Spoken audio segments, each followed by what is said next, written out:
ಎಲ್ಲರಿಗೂ ನಮಸ್ಕಾರ. ಇವತ್ತು ಭಾಗ್ಯಲಕ್ಷ್ಮಿ ಧಾರಾವಾಹಿ ಸಂಚಿಕೆಯಲ್ಲಿ ಏನಾಗುತ್ತೆ ತಿಳಿದುಕೊಳ್ಳೋಣ ಬನ್ನಿ. ಭಾಗ್ಯ ತಾಂಡವನ ಮನೆಗೆ ಕರೆಸುತ್ತಾಳೆ. ತಾಂಡವ್ ಮನೆಗೆ ಬಂದು ಬೈಯುತ್ತಾ, ಯಾಕೆ ನನ್ನ ಕರೆಸಿದ್ದು ಅಂತ ಕೂಗಾಡಿದ್ದಕ್ಕೆ ಭಾಗ್ಯ, ನೀವು ಯಾರಿಗಾಗಿ ನಮ್ಮ ಹೋಟೆಲ್ಗೆ ಬಂದಿದ್ದೀರಾ, ದುಡ್ಡು ಖರ್ಚು ಮಾಡಿದ್ದೀರಾ ಅಂದಿದ್ದಕ್ಕೆ ಇಲ್ಲ ಅಂತ ಹೇಳಿ ವಾದಿಸುತ್ತಾನೆ. ಕೊನೆಗೆ ನನಗೆ ಗೊತ್ತು, ನೀವು ಯಾರೋ ವ್ಯಕ್ತಿಗಾಗಿ ದುಡ್ಡನ್ನು ಖರ್ಚು ಮಾಡಿದ್ದೀರಾ, ಯಾರು ಹೇಳಿ ಅಂತ ಹೇಳಿದ್ದಕ್ಕೆ ತಾಂಡವ್ ಸುಮ್ಮನೆ ಆಗುತ್ತಾನೆ. ಕೊನೆಗೆ ಭಾಗ್ಯನೇ, ನೀವು ಆ ಶ್ರೇಷ್ಠನಿಗೆ 2 ಲಕ್ಷ ದುಡ್ಡು ಖರ್ಚು ಮಾಡಿದ್ದೀರಾ, ಅವಳಿಗೂ ನಿಮಗೂ ಏನು ಸಂಬಂಧ? ನಮ್ಮನೆಗೆ ಅವಳು ಅಷ್ಟೆಲ್ಲ ಕೆಟ್ಟದ್ದನ್ನು ಮಾಡಿದ್ದಾಳೆ, ಆದರೂ ನೀವು ಅವಳಿಗೆ ಸಹಾಯ ಮಾಡಿದ್ದೀರಾ.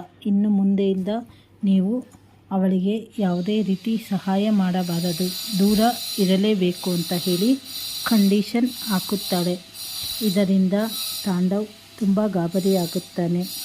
ಇದು ಇಂದಿನ ಸಂಚಿಕೆಯಲ್ಲಿ ನಡೆಯುತ್ತದೆ. ಚಾನಲನ್ನು ಲೈಕ್ ಮಾಡಿ, ಶೇರ್ ಮಾಡಿ, ಸಬ್ಸ್ಕ್ರೈಬ್ ಮಾಡಿ. ಧನ್ಯವಾದಗಳು.